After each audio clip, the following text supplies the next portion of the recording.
Welcome to Ear Biscuits, the podcast where two lifelong friends talk about life for a long time. I'm Rhett. And I'm Link. This week at the round table of dim lighting, we're going to figure out what we're going to prison for.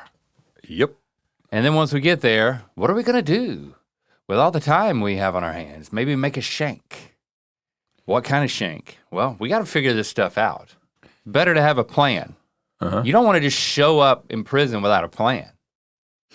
That's true. So today we're figuring that out and helping you out as we usually do in the process.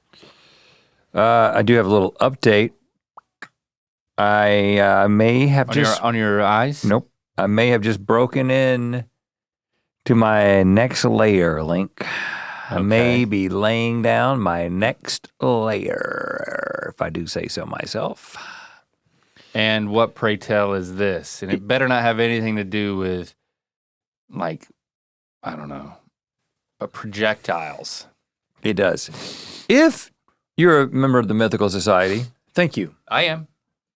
It's a valuable place to get exclusive content. Right, and one of the things you may have seen over there is that Stevie and I survived the apocalypse and had to get some tips on how to live on together.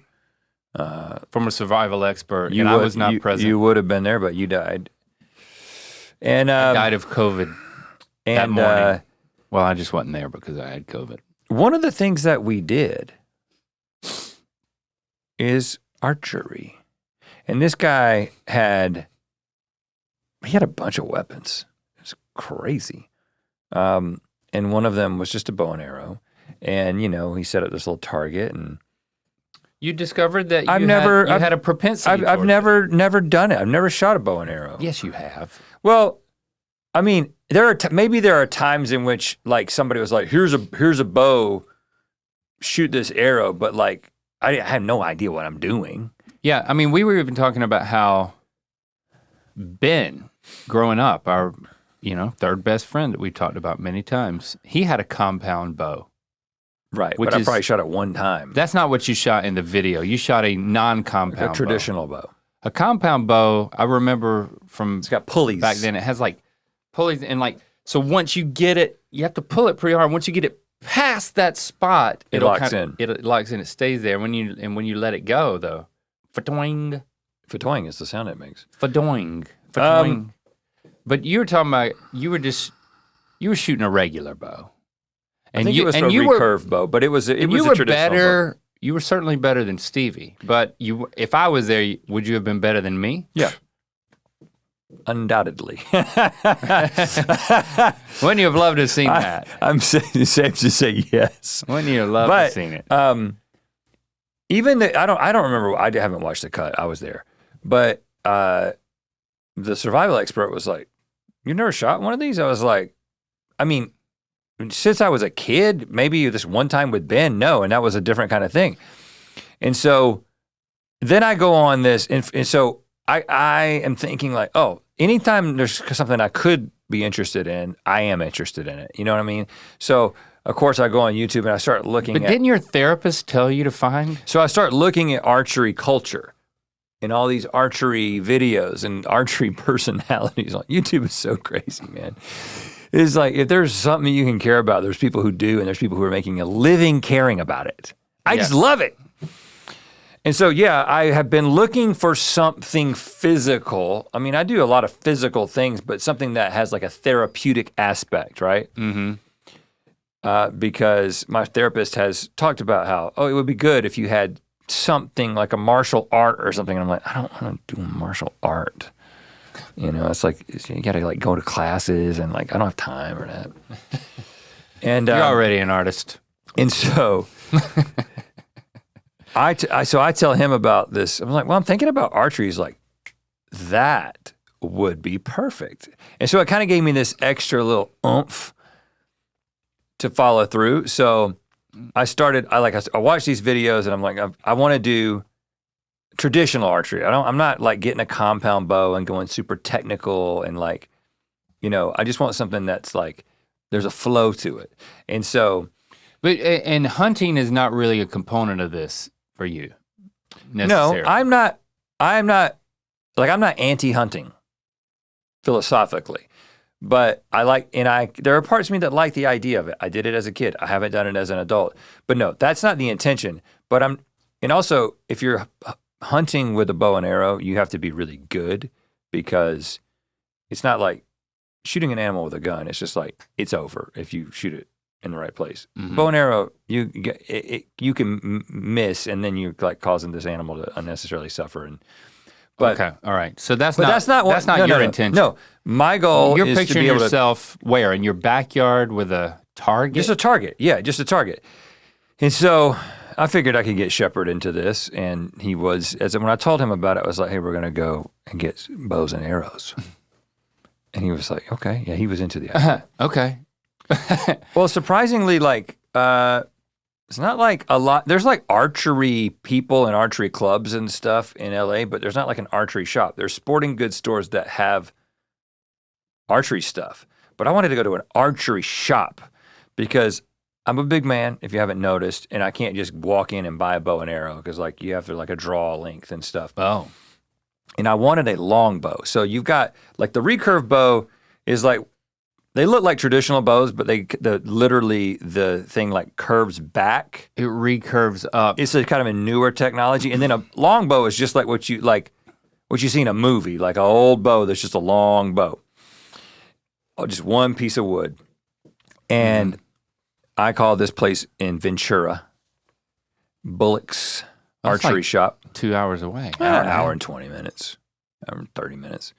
And I was telling them, I was like, I'm a big man. You got any big bows? And they were like, yeah, we have a 70-inch longbow. It should be big enough for you. So I tell Shepard, I'm like, let's go there. We're going to drive there. And by the way, totally separate from this, about 2 months ago, it was actually at, it was way longer than 2 months ago. Was it at your birthday party? I can't remember. There were no bows or arrows at my birthday party. But I was for the parts I remember. I was in a conversation with somebody, and I was talking about how kids are beginning to like 90s music again in the way that we liked 70s music when we were their age. Okay. And our kids are the age of like high school, college now, and they like these 90s songs, and I kind of was like, and 90s music is just not that great. It's what I kind of said in that. It was like the lyrics are kind of weird and stuff, and there's like people figured out like power chords and stuff, whatever. I was kind of like talking trash about 90s music. Uh-huh. Our good friend Mike hears me say this. He loves 90s music. And many weeks later, he sends me a playlist. He was like, I wanted you to, I heard you talking about 90s music, and I just thought that I think you're wrong. And I have created a playlist and an accompanying PDF. Are you serious? And it was a playlist and then this PDF that would have the song and then a paragraph about the song and its significance. Okay. And like who it influences today. Like who? Who's on this playlist? Nirvana. He's a big Pearl Jam fan. Pearl Jam, Smashing Pumpkins, but also like Tupac, Biggie, Lauryn Hill. There was like an R&B section and hip hop section. Yeah, but you weren't talking about hip hop. No, I was talking about alternative like rock. Yeah. Even though I liked Nirvana, but we were never like, oh, Nirvana, or even, oh, Pearl Jam. We would like them, but not love them. Yeah. But then like in listening to this so Shepard, of course, is really into music, and Shepard had the PDF open and we would play a song. Well, we would pause it, Shepard would read the PDF, and then we would play the song. This is on the drive. Yeah, and then we would talk about it. Okay, that's cool. And this took our entire trip there and back. And then I immediately texted Mike and was like, hey, thank you for providing like the entertainment. Little road trip exercise. And the bonding for me and Shepard. And thank you for reintroducing me to some artists that But who stood out? I forgot how much I liked. Pearl Jam definitely holds up. Oh yeah, I forgot how much I like Soundgarden. Like we were Soundgarden fans. I was a big Soundgarden fan. And also, obviously, I'm their third album, which is weird. But like, go ahead. obviously I love the Red Hot Chili Peppers, and it was Oh, was fun. there chili pepper on that? Yeah, I think Scar Tissue was his song that he had chosen. But the interesting thing is that we would listen to a song by like, say, the Pixies. And then I would tell Shepard, I was like, okay, I can appreciate this, but there's something, I can't tell you why I don't love this. And then Red Hot Chili Peppers, and I'm like, I love this. And I'm like, I know, okay, it's got more of a groove or whatever. I think melody, right? Yeah, but we were just kind of analyzing like what makes you immediately connect with a piece of music and not connect with other pieces of music. And we had a great discussion, and we're talking about what influences, like, because he's really into music and, plays and stuff. Anyway. And in the middle of that, you're like, hold on, we got to get out and buy a bow and arrow. Yeah. But anyway, so thank you to the people at Bullocks for hooking me and Shep up. I did get the 70-inch longbow, and he got like a shorter recurve bow. And then when we got a target. So, and then when I got back home, I was like, well, how are we gonna do this at our house in a safe way? A 70-inch, like what? It's almost as tall as Shepard. 72 inches. Well, it is tall. It's tall as Shepard. It's just when it curves, it gets a little bit. That's crazy. So when you're holding it, if I were to hold it, well, it would be my height almost. But if it were on the ground. Well, 6 feet is what, 72 inches? Yeah. Yeah, so it's almost as tall as you. Good gracious, where are you keeping this thing? I got a little, these little. I didn't know this. You can't just set a bow up in the corner because it can't support its own weight. You have to set it horizontally. What do you mean you can't? If you prop it up, it'll start to deform. More. And you can't leave the string on either. You have to de-string it every time. But is that as simple as grabbing it and looping it back over? No, it's not that hard, but there's a stringer. Like we got everything that we need. Oh God. Like this stringer. I mean, it's like a $10 piece of rope basically that just like you can step on it and pull the bow up and the bow like goes loose and then you can reach and grab the string. But we've got them on a rack in the garage. And then I've got this rack coming tonight, and it's gonna be this thing that goes up outside and it holds the target. And then there's like a sheet of Kevlar behind it so that when you miss the target, you hit the Kevlar instead of like hitting the fence or whatever. But so you're gonna be aiming at the fence, and if you go over the fence, that's your neighbor's yard. No, I shoot into the hill. Okay. So I'd have to miss by like 15 to 20 feet, which I'm not going to do. Okay, I'll come over. But I was talking. No, see, I can't let strangers. And when I say strangers, I mean strangers to archery. I can't let just anybody come over and shoot because you'd have to be. I'd have to gain confidence that you would at least hit the Kevlar. Give me a break. But so I'm talking to the woman who's helping us out there, and I'm like, yeah, I've never really done this before, but I did it a couple weeks ago or months ago and kind of had a knack for it. And my therapist is like encouraging me. She's like, I hear that a lot. Really? She's like, yeah. And people say at the end of the day, at the end of a hard day, you shoot the day away. So it's like, well, because you're like. Shoot the day away. It is like, there's so much power in it. And mine's like a 30-pounder. It's like a beginner bow, but like it's crazy. Like, I'm like, if there was somebody standing right there, it would go right through their head. It's so powerful. And so you just have, like, you have all this power. Oh, and this is the exciting thing, this is the thing that really excited me the most about it, is that when I did it, when we were doing, the thing with Stevie, like, I was kind of aiming a little bit, but I didn't know how to aim it. I was like kind of just guessing, like closing one eye. Mm-hmm. But there's instinctive, which is you don't aim. So like if you shoot a basketball, you don't aim at the rim. You don't like line your elbow up and like you don't like close one eye. You just like look and you get the mechanics down and you just shoot, right? And that was something that I got good at. So there's a type of traditional shooting, which is the same thing. It's like you learn how your mechanics and where you're looking, you are able to get to a place where you just kind of draw it back, look, and let it go, and you're hitting where you want to hit. And it's Legolas. Like, it's instinctive. And I was like, yeah, I'm not trying to like win a contest or anything. I'm like, it's like getting into the flow of it. You want to just be walking down the street and just be able to like whoop one out and like hit a mailbox. Yeah. When you're on your walk in your neighborhood. I did string it up last night because, it just like 2 days ago we got it and Jesse hadn't seen it yet. So I like string up my longbow and walk into the living room. And I was like, Jesse, like calling up to her to the bedroom so she could come out and look down into the living room. And she came down and I was like, what's up? What do you think? What do you think? And she was like, and Shepard had his bow too. She was like, y'all are crazy. I don't think it had the impact. I mean, are you going to start carrying it everywhere? You going to be like men in tights? No, but did they sell you tights? Is that part of it? I didn't see tights. Are you sure? I didn't go around the whole thing. Ask about the tights. But I will say, I'm really disappointed that you don't have tights. I am going to. I'm going to be an asset in a situation where we need potentially food, or defense, or even offense if we need, or just like the an activity to pass the time. Yeah. So yeah, I'll report back when I start actually shooting things. Do you have a quiver? Target. Yeah. And is it a strap on? Well, they're all strap-ons.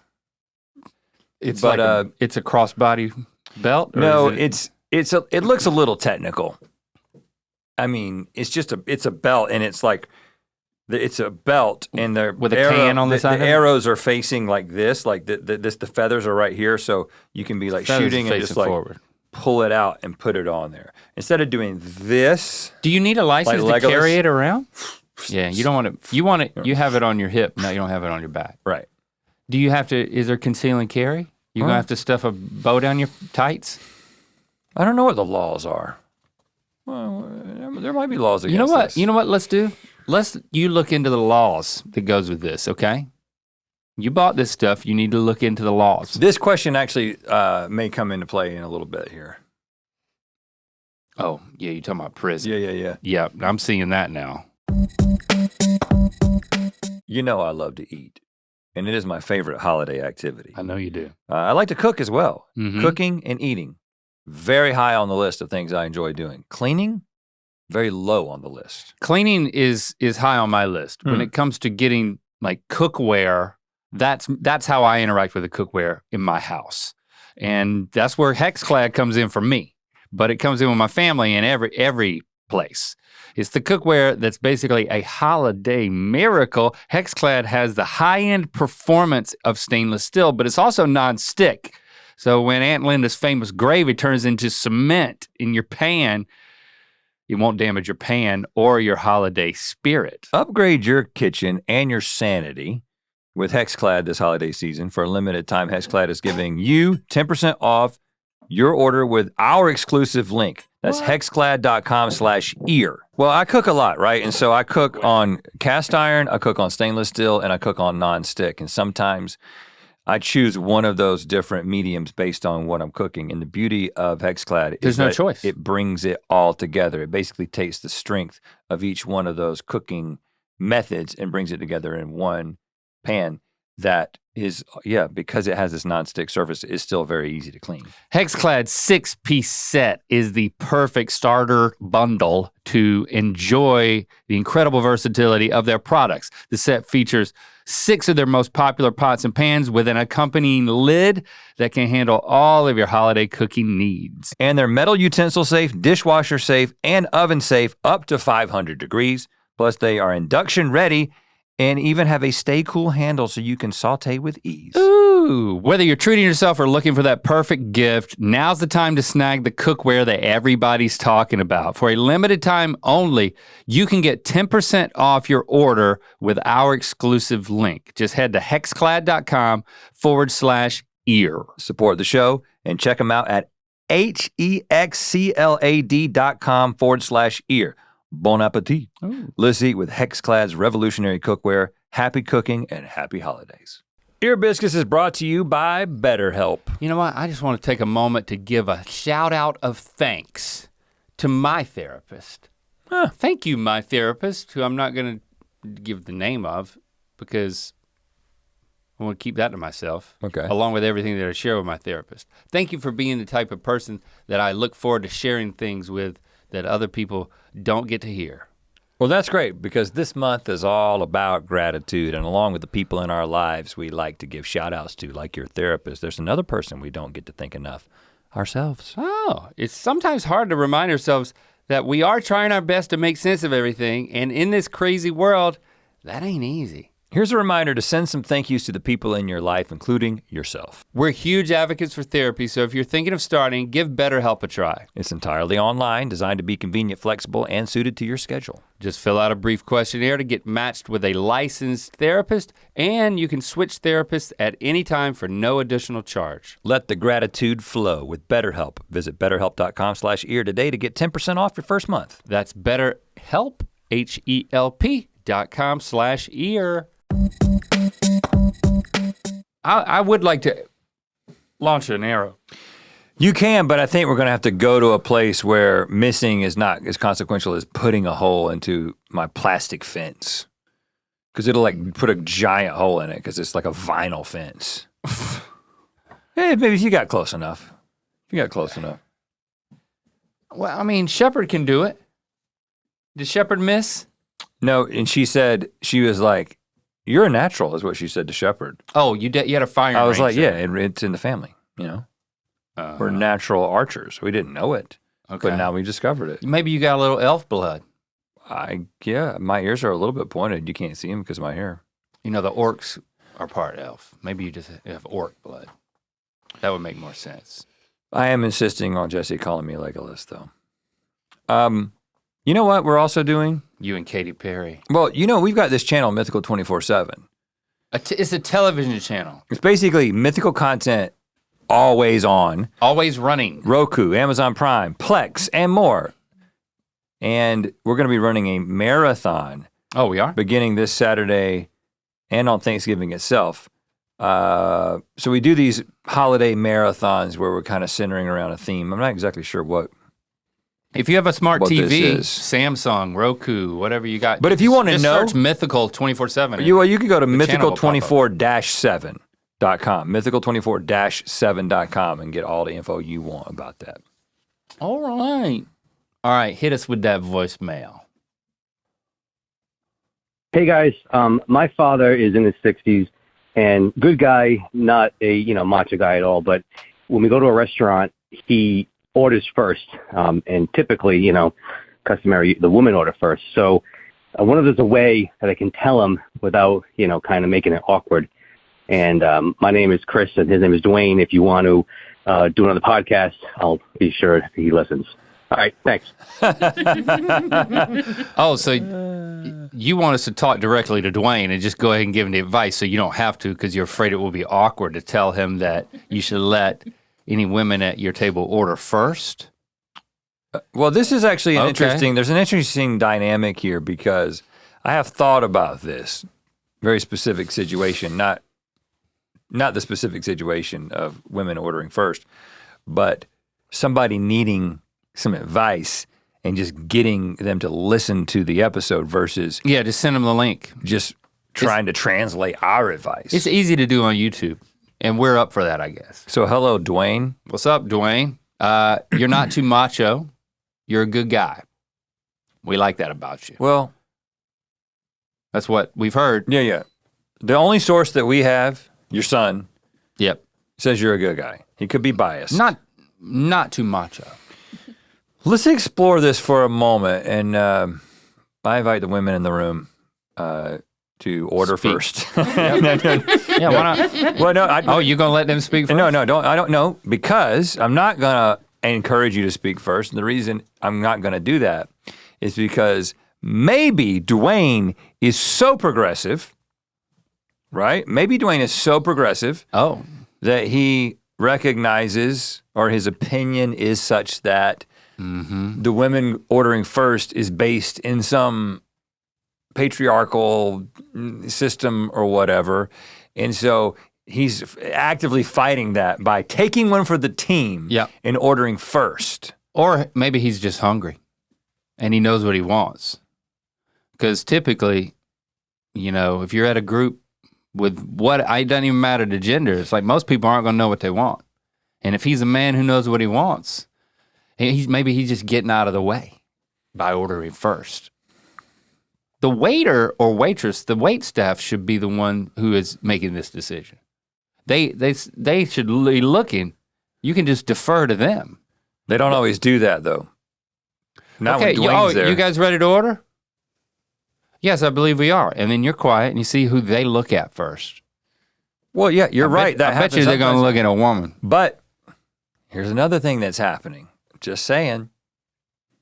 I know on good authority, because I read at least one article about this. Oh, you did? That some in the restaurant industry and the wait staff are actively trying to do away with this particular custom. For the progressive reasons. Based on the fact that it's saying that like, oh, it's based on some idea that it's based in the tradition that women were not expected to pay. So they will order for, I can't remember. Of course, I kind of half read the article. Just enough to talk about it on a podcast. You know what I mean? Yeah. Without authority and probably spew misinformation. We'll talk about it. I'm just saying that some people can be like, this is based in some sort of idea where we let the women are lesser than. Ladies first, right? Now, before I give my opinion, I'll ask the ladies. First. Yeah. What do you think about this ladies first thing when it comes to ordering?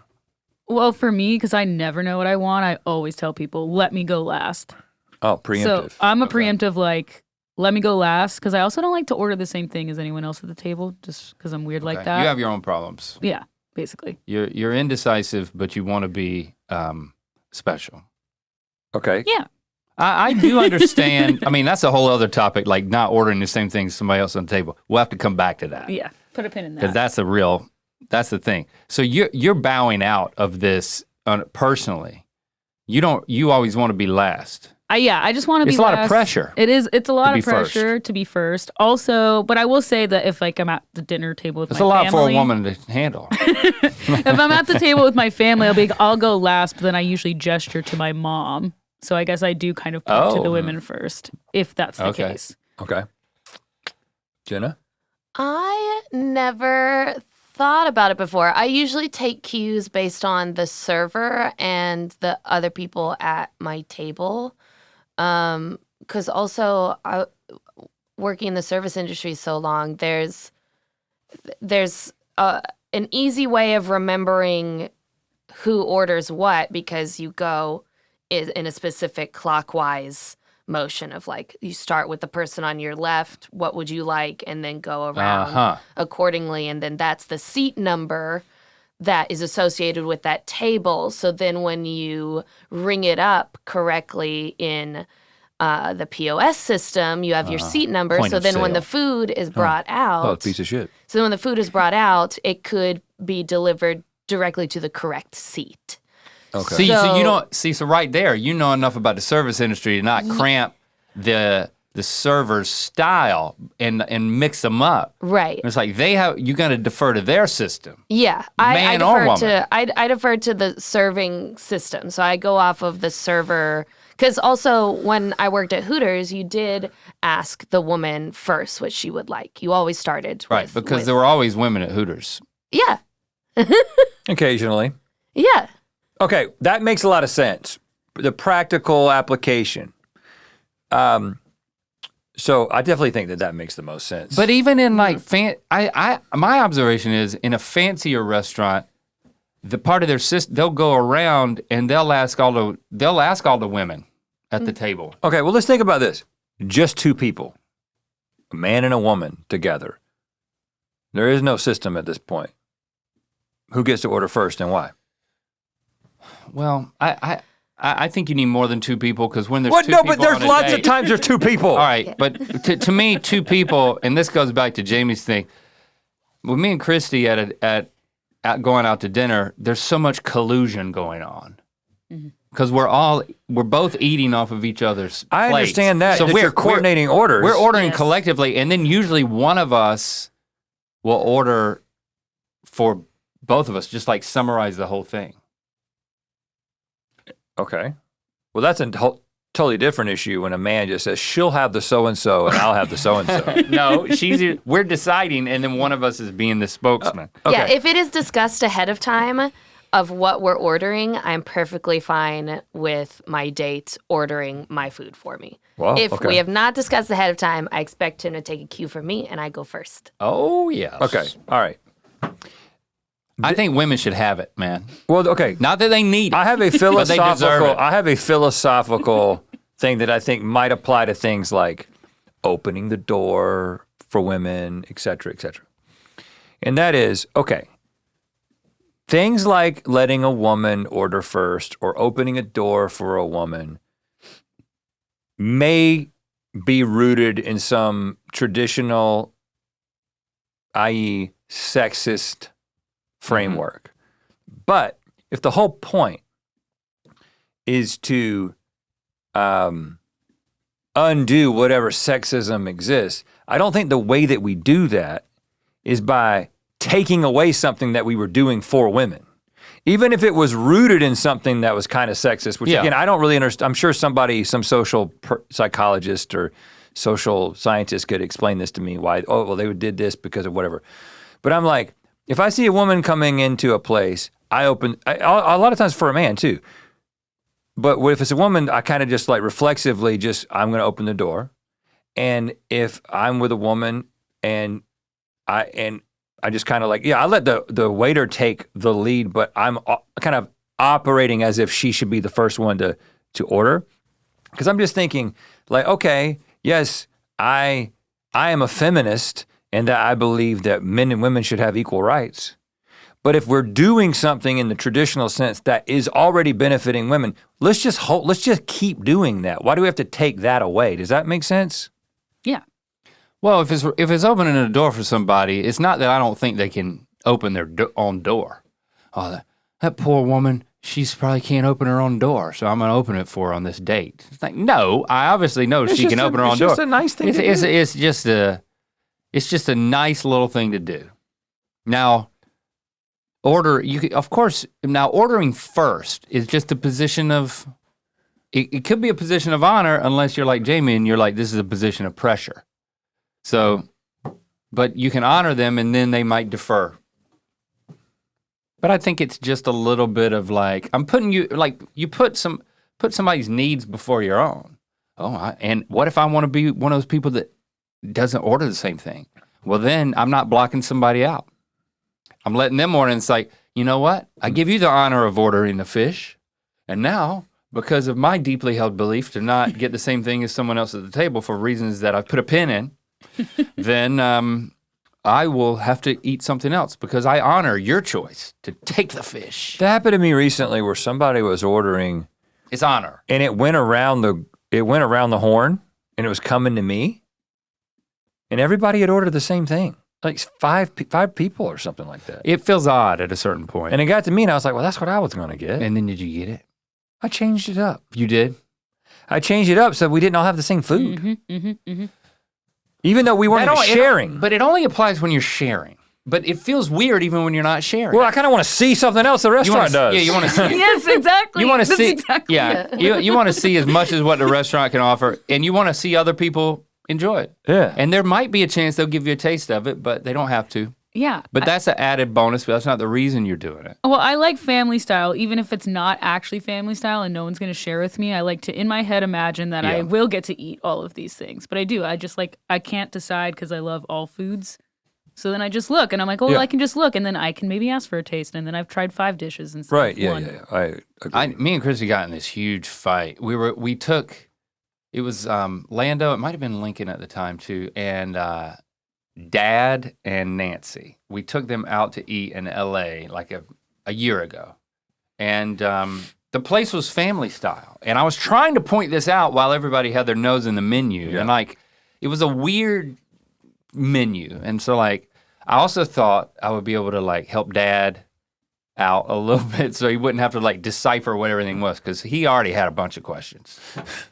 Mostly about do you have Michelob Light? But which they didn't. He had more than one question about that?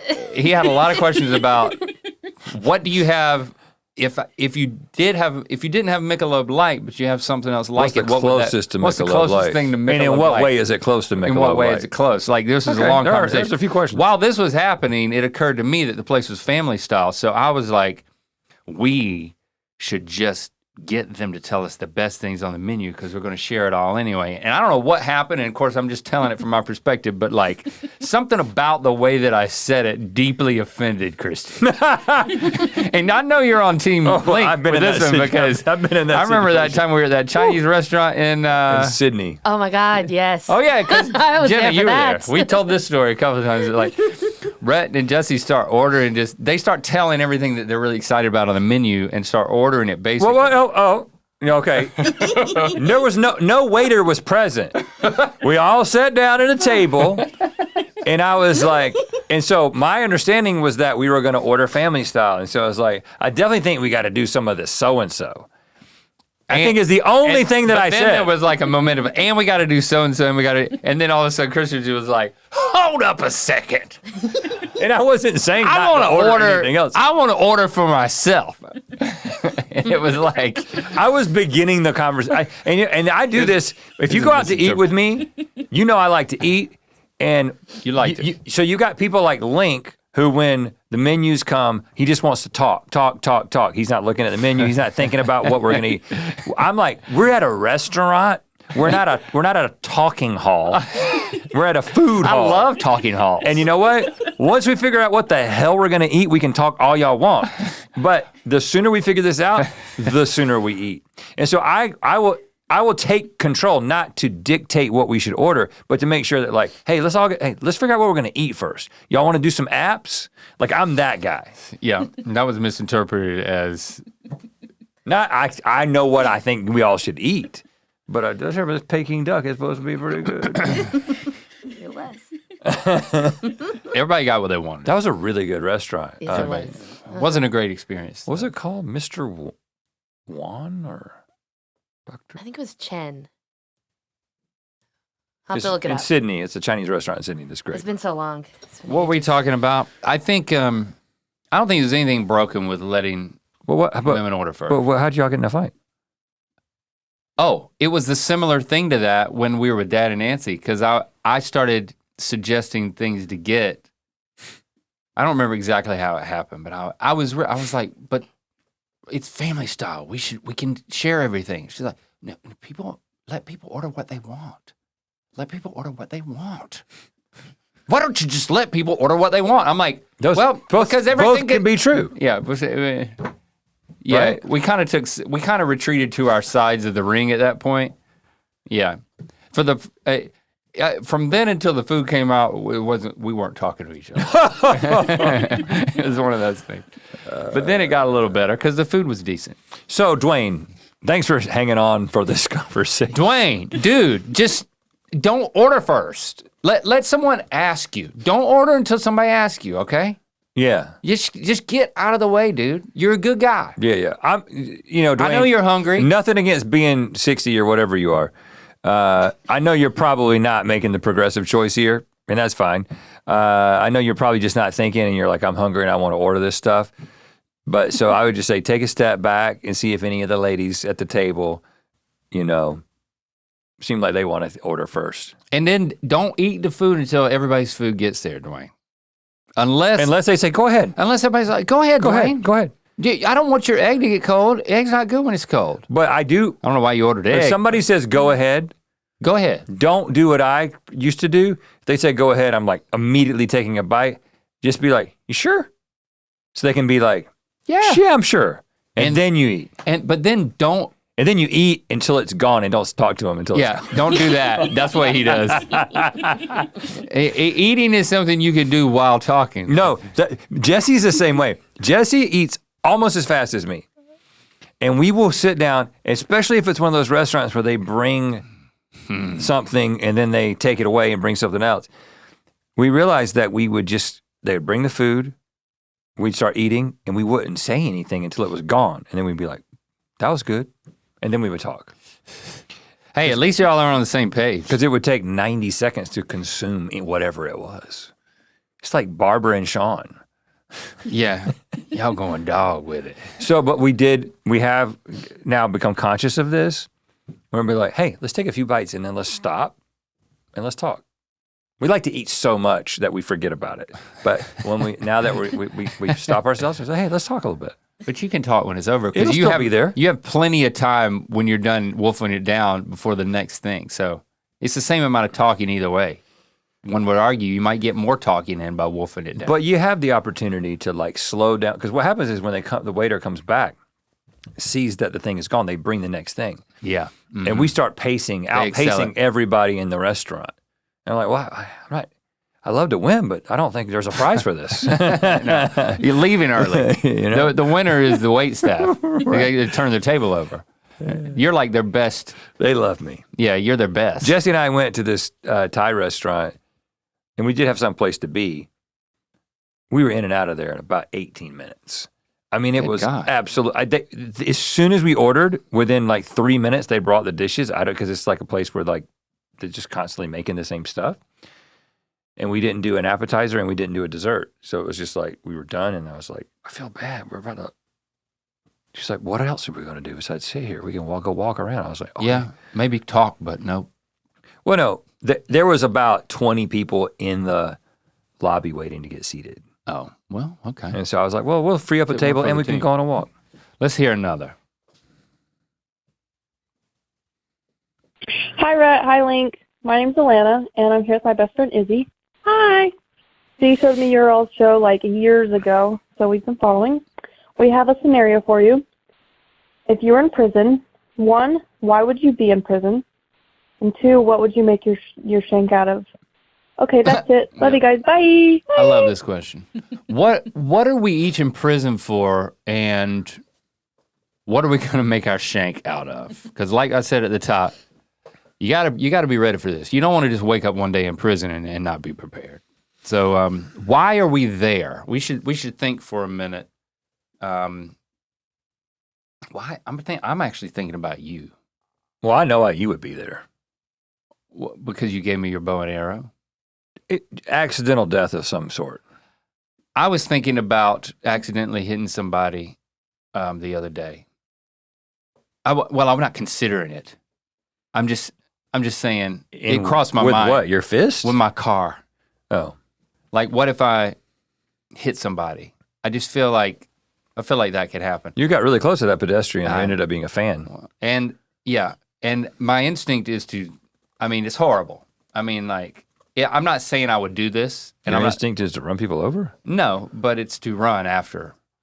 Oh, yeah. No. First of all, I wouldn't do it. You have to tell yourself. I wouldn't do it. I've never been in a situation like this, but I'm a runner, boy. Anytime I see a story about a hit and run, that's not even wrong. I think to myself, anytime I see a story about a hit and run, I think I know that person. Some people are just bad people who do hit and runs, but a lot of people are just people who don't know what to do, and they make it. You have to, if you get in that situation, don't. It is always going to make more sense and be much less consequential to stop and accept the consequences. Yeah. Do not run. Yeah. This is good for me to hear. This is the reason why my prison sentence is less. Right. Because I don't know what it is. I'm gonna blame it on my shame complex. Well, so the reason that you would go to prison is because you ran. Yeah. And then when they caught you. Because I didn't mean to do it. And then I was so scared. Yeah, for you it would be accidental death. But I did come back. By the time I came back, nobody was there. Does that help with the defense? No, then they're just waiting for you. You think they'd be waiting there? I mean, like the cops. This is kind of morbid. I don't really like joking about this because it involves hitting another human, which I don't. Maybe this isn't why I went to prison. Let's go a little more playful, or like maybe embezzlement. I bet you could do that. I bet you could be stealing money from me right now and I didn't know. Well, I was thinking, and boy, I'm sending you to the slammer. I was thinking about before we get into embezzlement. As I was figuring out where I'm going to put this target in my backyard, I was like, I'm not going to accidentally shoot into the neighbor's yard because of just the physicality of the situation.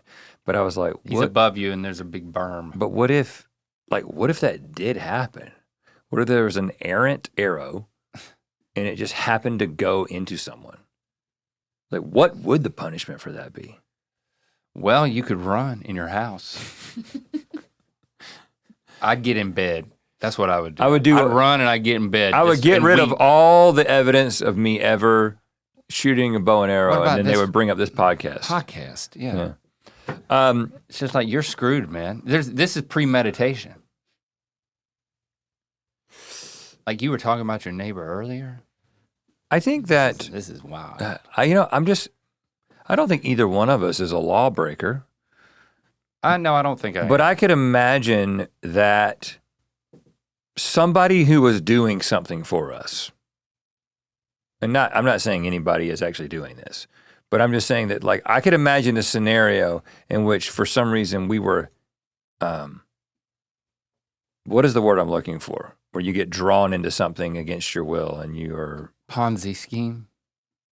I want to say the word implemented, but that's not the word. Accomplice, in a way? It's like you are blanked in a crime. Implicated? Implicated. Yeah. Yes. Oh, we can get falsely accused. Or it could be like, well, yeah, you're technically in charge of this thing that this person did that is that's my illegal, story. And now you're implicated, and now you have to go to like some, white collar crime prison where they kind of let you walk around, and you could probably climb the fence if you wanted to, but you probably won't because they'll just make it worse for you. Yeah. Those are not really email. You have a laptop. It's Sweden. There's not necessarily. That's not a shank prison. But you can't hurt to have a shank. I'm still not. Jenna, are you satisfied with why we're going to prison? Like, did you have an idea of why we would each be in prison? I can't see you all doing anything that would put you in prison except accidental. What about some? I think Rhett will go to prison for some sort of like acquiring some illegal substance, not drugs, but some illegal medical device or something that was like that you were trying to help yourself. Like, I'm buying this thing in order to help with my back pain or something. But it turns out I've got like a half chimpanzee, half human in my garage that I'm taking stem cells from. It's like an illegal import that you're like gotten on the black market somewhere. You're like importing. This is good because I would do that. Okay, yeah. I do something like that. Something where I was like, this shouldn't be wrong. Right. You're going to be in prison for like 20 years, and then it's going to become legal. It's like and then I'll be a folk hero. You'll be a folk hero for your gorilla. Everyone has half man, half chimpanzees in their garage now. Everyone's getting stem cells. It's just the body, though. There's no head on it. Oh yeah, he doesn't have a conscience. Right. He doesn't have a conscious experience. It's just it's a lab for growing things. It just happens to be. It looks a lot like a chimp human body, and a lot like me too, though, because it's compatible with me. Yeah, and you hook up to that thing every night. So maybe it's half pig, half me. But people found it with no head. You know, like you left the garage door open, somebody hit the thing, and then somebody walked by and they saw it, and then you're all the wires and tubes. You're being arraigned. Yeah. You know, you can't leave the county. That's the type of thing that's putting you in prison. Some weird chimp human hybrid intravenous something. Yeah, I could see that happening. Yeah. And I'm just hit and run, I guess. I'd make. What kind of shank are you making? I'd make a poop shank without a doubt. Oh my God, what are you talking about? What do you mean a poop shank? You make a shank out of your own poop. I mean, the level of constipation necessary for such an endeavor. It's during the adjustment to prison food. Oh, period.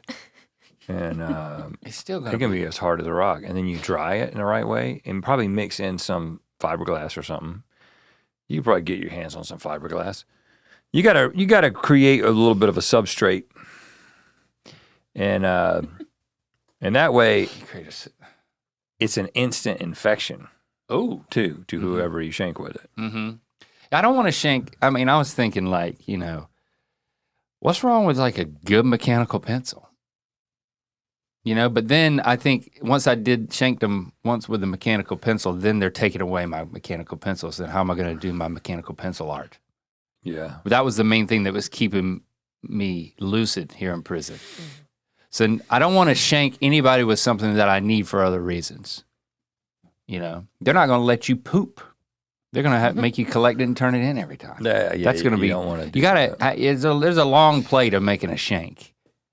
You got to do the thing where they let you go to the computer labs and stuff like that, libraries, for like further education, and then maybe get a piece of motherboard.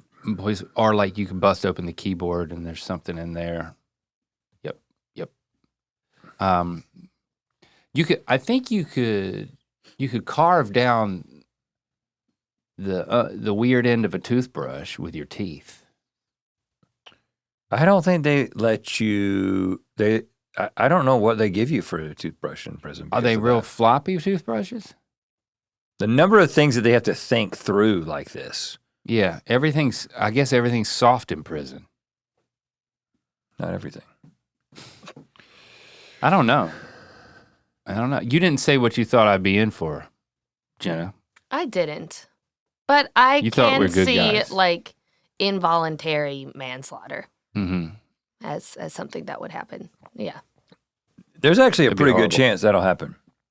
Not a good chance, but like I'd say To me?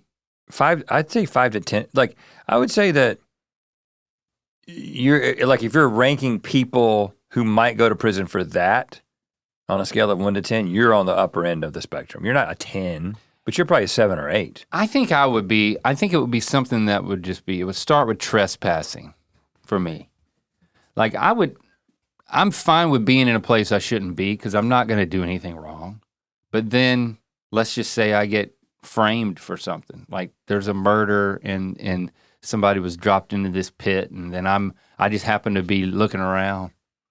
And so like I'm the only one there.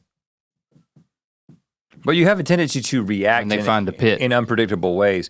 Like if you were trespassing and you were caught, I'd run again. but like, it's like we were together and we trespassed, which we've done before. And the person shows up. I always play the like, oh, I didn't, I'm sorry, we didn't realize that. Yeah, that's my vibe, right? I diffuse. Uh-huh. Whereas if you're the first one to speak, you're like, why can't we be here, huh? You know what I'm saying? Like, why? Like we can easily get ourselves out of We it. don't have anything to do with the body in the pit. I got caught trespassing in North Carolina last time I was there. Oh, really? Yeah, I was taking a little walk. Good. And I was out near I was way up in the middle of nowhere, in one of those inlets, not the Neuse River, but one of those mini like inlets. that Okay, come at the in. beach. Yeah, and I'm taking a walk, and I am in the middle of nowhere. Like, there's not a grocery store within half an hour. Like, that's how far out in the middle of nowhere this place is. And I'm walking around by myself, and there's just a dirt road going into the woods. So you take it. And see no signs. And so I'm just like, well, this is a cool little dirt road. I start walking on the dirt road, and it's going and going and going. And then I come around a curve, and there's like a teenage kid walking. And I startle him a little bit. He startles me a little bit because I just like, nobody back here. And I don't know where this road goes. And I'm like, how you doing? And he was like, good. And but he kind of looked at me a little funny, but then he kept walking. I was like, Yeah. who is this You're kid? alone. Where is he going? You're both alone. Yeah. And so I keep walking, and then I start hearing a car coming from the Behind entrance. you. And it's like, I can tell that they're going very fast and like speeding up and then and like going around a curve and like coming at me fast. What? And I'm like, so what I did Ran in the woods. is, Just run, man. Get I in bed. turned around Get in your bed. and this is the way my brain works. I turned around and started walking towards where I heard the thing coming from. Because I was like, if I've trespassed and this person is coming after me and I'm walking further into their property, I'm gonna go ahead and calmly be walking out of their property when they come up, because then it'll just be like, what? I was just on a walk, because I was. Sure enough, the guy comes around the corner and he's like, and he gets out of the car. Gets out of the car. He like slams on brakes, gets out of the car. And this is in backwoods, North Carolina. Like, I know he has a gun. There's 0% chance that I'm wrong about that. He has a gun. And so I'm like. He got out of the car. Yeah. How old was this guy? What did you see? He was in his 20s. Okay. And he was like, can I help you? And I was like, just taking a walk, man. And you and your hippie hair and what are you wearing? I probably look like a yoga instructor, regardless of the situation. And I'm just taking a healing stroll through the. And he said, "Well, this is a private property," and I was like, "Oh, really? I didn't see any signs, because there weren't."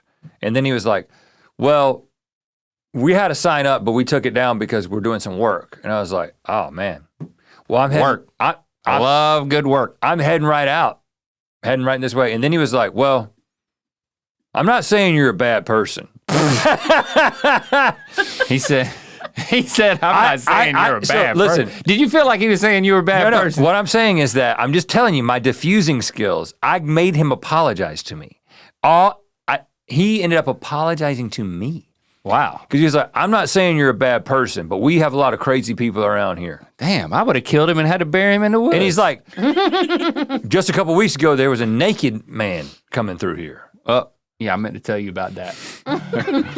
And I ran, though. He didn't catch my ass. And so then I was like, what? Oh, that's crazy, man. And he's like, yeah. And I said, well, hey, thanks. I'm just going to walk right out. And I did.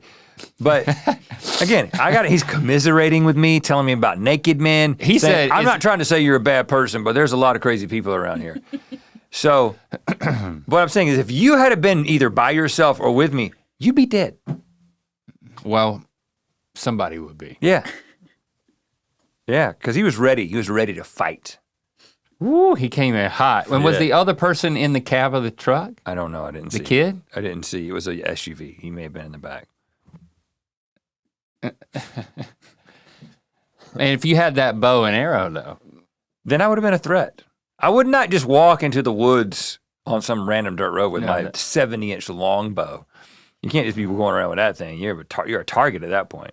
But your therapist told you to do it. So, hey, my therapist told me to do this, man. Yeah. I'm just doing this for therapy. I'm trespassing because my therapist told me to be here. Yeah, 70 inches. Yep. Right here. Yeah, man. It's going to be ironic when you're the one locked up. I'm on the other side of that glass talking to you on the phone, asking about the friendships you're building in there. You know. My thing is, like, could I get buff in prison? I really think that genetically, I'm not able. Well, you never tried. I've tried on many occasions, but like, are the people who are bulk in prison, are they bulked before they went into prison and they're just maintaining? Well, a lot of people. Or are people. there people who really make a transition to bulk when in prison? Because they get, the food is rationed. You have to, but you can get enough. You don't eat enough food to get bulked. You can get bulked up easy. Well, but prison that's the silver lining for me, right? Weights, calisthenics, little wind sprints. You could finally read a book. Yeah. It's like, I really started reading when I we went to really prison. don't feel like I need to go to prison to read. But to work out, maybe. You'd read a lot, though. Maybe. Think about how much you'd read. Well, but they can't give you things like how to make a shank book. They probably glean all of that out of their library. Carefully screened. Yeah. So I don't know. You know what? Let's take one more.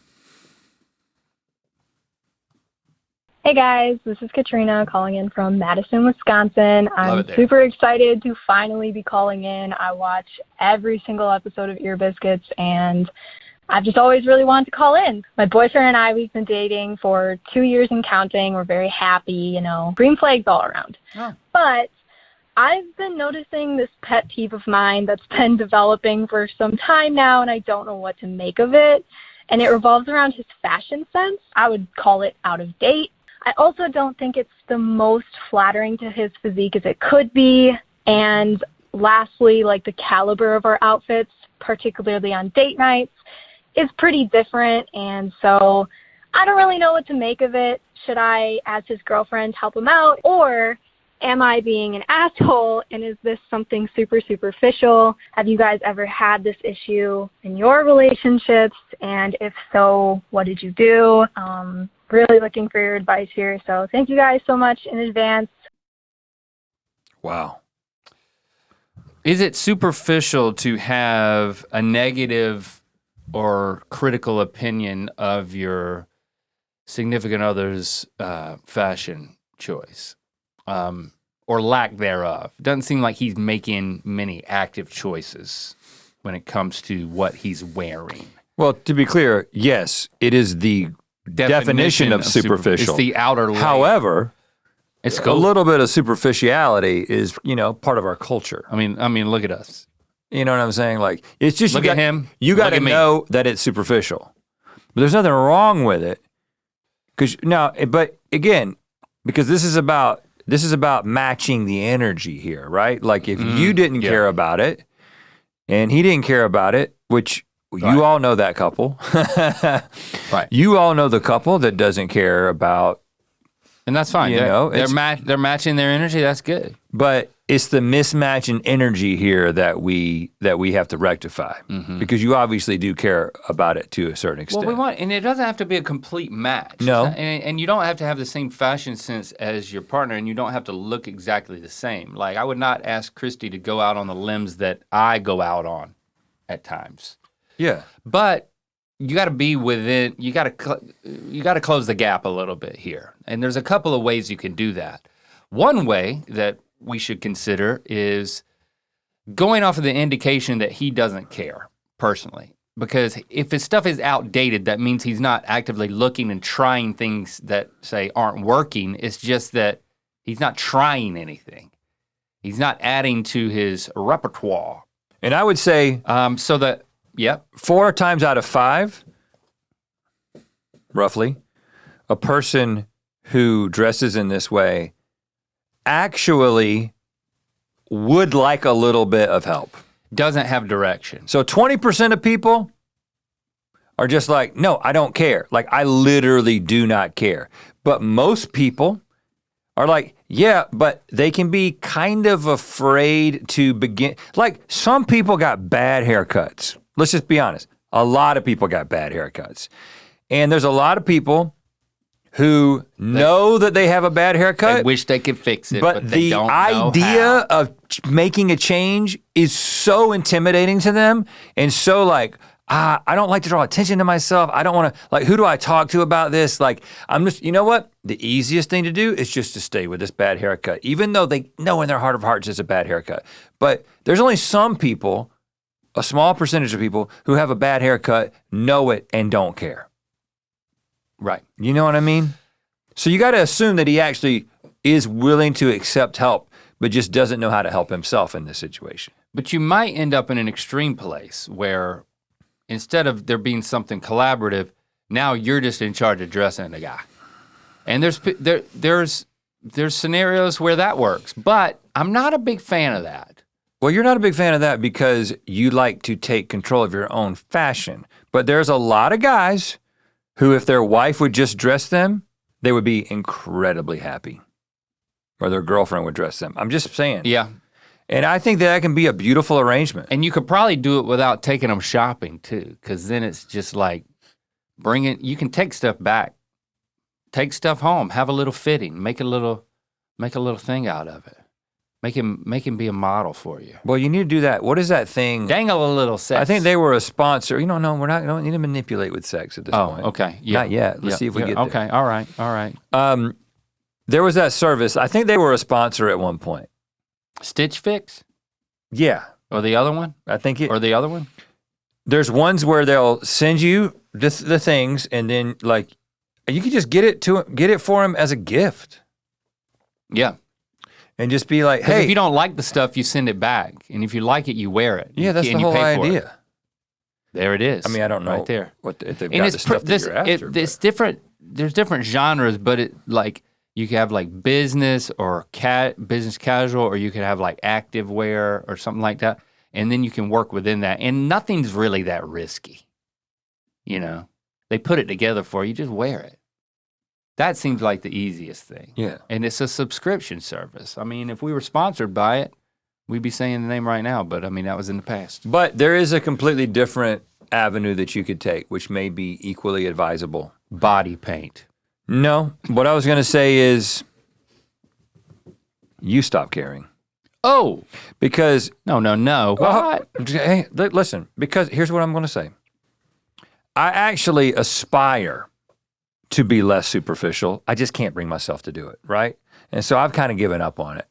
I'm on camera too much. People have opinions about the way I look. It's very difficult for me to not care about the way I look. Yeah, but I'm not superficial, and I'm not going to give up on it. It's a form of self-expression. But hold on. And the clothes are an extension of you as a person. It's a personality extension. Okay, that is a charitable view of it that I don't disagree with. But it is my personal view. Hold on.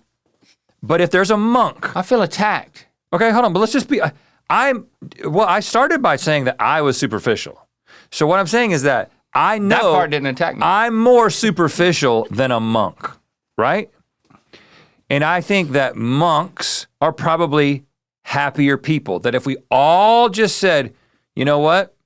I'm not gonna, like, it's one thing to be like, I'm expressing myself. It's another thing to care about how it's perceived. Those are two kind of different things, right? Okay. Are you dressing for yourself? Are you dressing for other people? Most people are doing it for both, some combination of both. And I'm saying the part that is for other people, which is a totally natural human instinct, we're a social species, we're sending signals to one another. I ain't about to start letting go and not care about the way I look, don't worry. But you're telling this person to do that. I'm just saying that if you found Become somebody a who monk. doesn't care what they look like and they're well adjusted, and you can join them in that, you may end up being the happiest couple of all.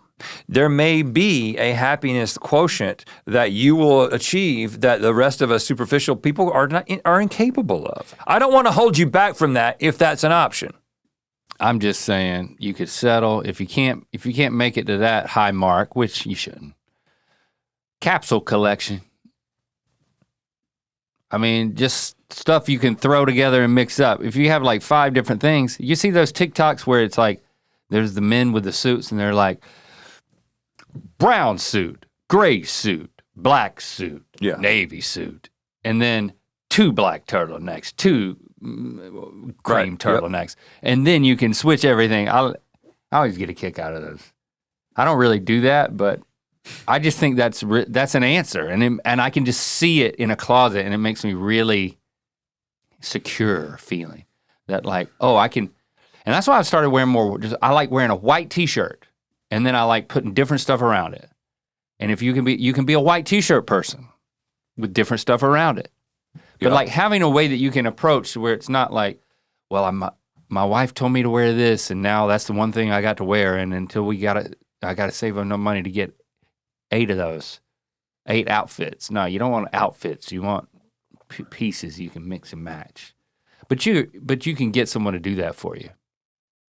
But there is something here. There's another thing that we're kind of talking about. Like, I don't go to church anymore. I don't have plans to go back. But I still observe church culture, right? And I remember when I was in church, I had a lot of judgmental opinions about pastors and priests who were in certain denominations who dressed in a uniform. I thought that like the whole like Catholic garb I thought that was like, I was like, it's weird that they dress up in some way to like set themselves apart or whatever. That, of course, I was completely missing the point, because the opposite end of the spectrum is what I see in Los Angeles is these super cool pastors wearing these incredible clothes and being so cool. And let me just tell you right now, I'm not saying I don't respect somebody who dresses cool. Like Link dresses cool, I respect him, I love him. But if he was my pastor, I would not trust him. I would not trust him. I don't trust it is harder. Anybody to give me spiritual leadership that cares that much about what they look like. if your pastor is not a little bit dorky, he's up to something. I'm just telling you, probably. I'm just saying. And maybe he's not up to something yet, but he's got a door open to it. But it raises questions. In that context of priorities, at least. In that spiritual formation context, this person who, because you know how much That's why I'm not a pastor. You know how much time it takes you to figure out what you want to wear? It takes me a long time to figure out what I'm going to wear. Oh, yeah. Like, do I want this pastor who's supposed to be offering me spiritual leadership to be spending that much time figuring out what he looks like? No. Right. And they're like, well, yeah, but he's in a cool environment and he's trying to be relatable. You can stretch that analogy as far as you want. Don't give me that. You know what I'm saying? I'm just saying that, like, I know that I'm superficial. I think I recognize it, but I'm just saying, when I see somebody who I can tell they do not care about what they look like people who are doing the real work in the world, who are getting their hands dirty, who are like doing amazing things for people, serving people, they're not cool in the traditional sense most of the time. I'm just saying. Unless you're like Bono. Yeah, I know, but even Bono, like, he's a really cool guy. I mean, and he's doing all this stuff, but like, ego recognizes ego. Bono has an ego. He's a rock star. Do you know what I'm saying? Like, I'm not saying there's anything wrong with that necessarily, but if he doesn't recognize it within himself, then he's got an open door to having that ego taken advantage of. All right, so maybe she's the one who needs to walk through the door. You know, get a little bit closer to being a monk, like your pastor partner. You know, maybe encourage your partner to become a pastor. Yeah, right. That's where this is. I think we need more. We need more of these lame ass dressing pastors. Yeah, that's what we need in this world. I'm just gonna say right now, I don't have any plans to go back to church. But if I ever do go back to church, it will be at a church where the person is wearing a uniform. You call it a uniform. I don't know what they call it. Regalia? I don't. It will not be somebody who's got cool clothes on. I am never going back to that, and I never did that. But I'm just saying, that's not where I'm going back, man. It's just like, I get it now. You wear this because it takes that out of the equation. It takes the way you look out of the equation. But I don't think there's anything wrong with saying, hey, why don't we go out and find you something. That's probably the solution. Let's update your wardrobe a little bit, buddy. That's probably the solution. I'll go out, I'll bring some stuff back. We can have a little try on. But if he does make a party of it. But if he does plan to be a pastor, leave him be. He could be really setting himself up for success. Leave him be. Well, we did it again, Link. We did it again, and we cherish your phone calls. Leave us a voicemail. If you want to challenge us with... I'd like to see you try it. A real world scenario, or a philosophical quandary, or anything in between. If you need to respond to us, we accept it all. 1-888-EARPOD1. And we'll talk at you next week. Hey, Rhett Link. It is Stephanie from Raleigh, North Carolina. Go Pack. I was just at Target wearing last year's Good Mythical Evening t-shirt. The cashier said she loved my shirt, so we got to talking, and she said she became a fan. She became a fan because of Wonderhole, and I thought that was so cool, and I had to call and let you know. Okay, bye. Love you. Say it back.